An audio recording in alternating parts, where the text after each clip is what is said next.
It's time to say hello to Kruger in E5M1 Nightmare Zone.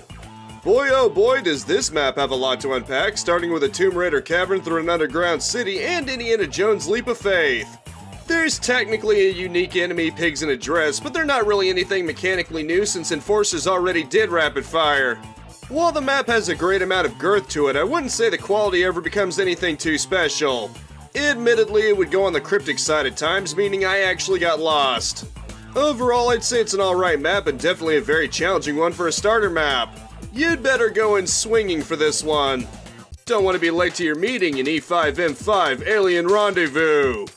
As a whole, the map isn't my favorite in the world, though that might be partially bias. At first glance, it seems very linear and cramped, but at least it has unique optional areas that lead to the secret exit. Too bad the inside of the mothership towards that exit for some reason got me heavily damaged.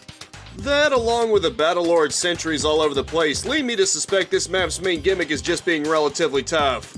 As far as maps go, I wouldn't consider it the most remarkable either way, except spamming a rapid-firing hit scan boss on you. Need for Speed ends in disaster in E5M2 Trackside Tragedy.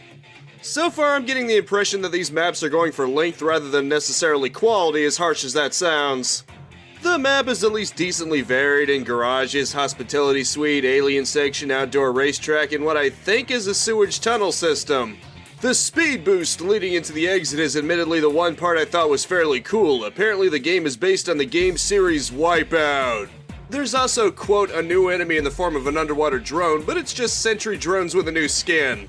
Still, it has some interesting variances and at least opens up somewhat for the racetrack. It's time to pray for courage in E5M6 Ministry of Fear. As far as boss maps are concerned, you can do a lot worse, but it still isn't that good. It's cool that it has harmless alien NPCs, but the map is just too small and relying on hit scan spam. The boss itself, Cyberkeef, is basically a Battlelord copycat with minigun and mortars. The highlight of the map is the dance floor with Magnum pigs among other enemies there. Had to flex a bit with the RPG. It has a pretty cool aesthetic, I'll give it that. A dance part for the final map is pretty cool. Just wish it had a more inventive boss and a bit more to do overall, but at least there's more than just a stadium. It's time for an all-Duke extravaganza in E5M4 Duke Royale. This may be the first map to remind me it was made for the less than optimal PS1 version of Duke 3D, with even the outdoor areas feeling a little on the cramped side. The map itself isn't too bad, although there seems to be an area you can get stuck in if you don't have the blue key, which really irked me. The final area basically spams enemies on you, a little bit on the cheap side, but at least they're all projectile enemies, mostly assault commanders. Ultimately, despite the map's flaws, it was interesting and tight enough in its design to carry through, and urban always suits Duke the best. Prepare to check in and never check out in E5M3 Gates Motel. If you're a horror buff, you'll probably like this map a lot more because it's packed to the brim with them. In addition to dual pistol pick-up zombies, it has references to things like The Shining, Silence of the Lamb, and Resident Evil for good measure. Honestly, it's a pretty good map, having enough optional areas and horror winks and nods to be pretty fun to play through. Loaded to the brim with Enforcers, so expect a fair bit of hit scan challenge, but still enjoyable. Not that it's saying much, but I can definitely say it's my favorite of the Plug and Pray maps so far. It's time to wrap up the electronic sermon that is Plug and Pray. On a whole, it's alright, but not really anything that special.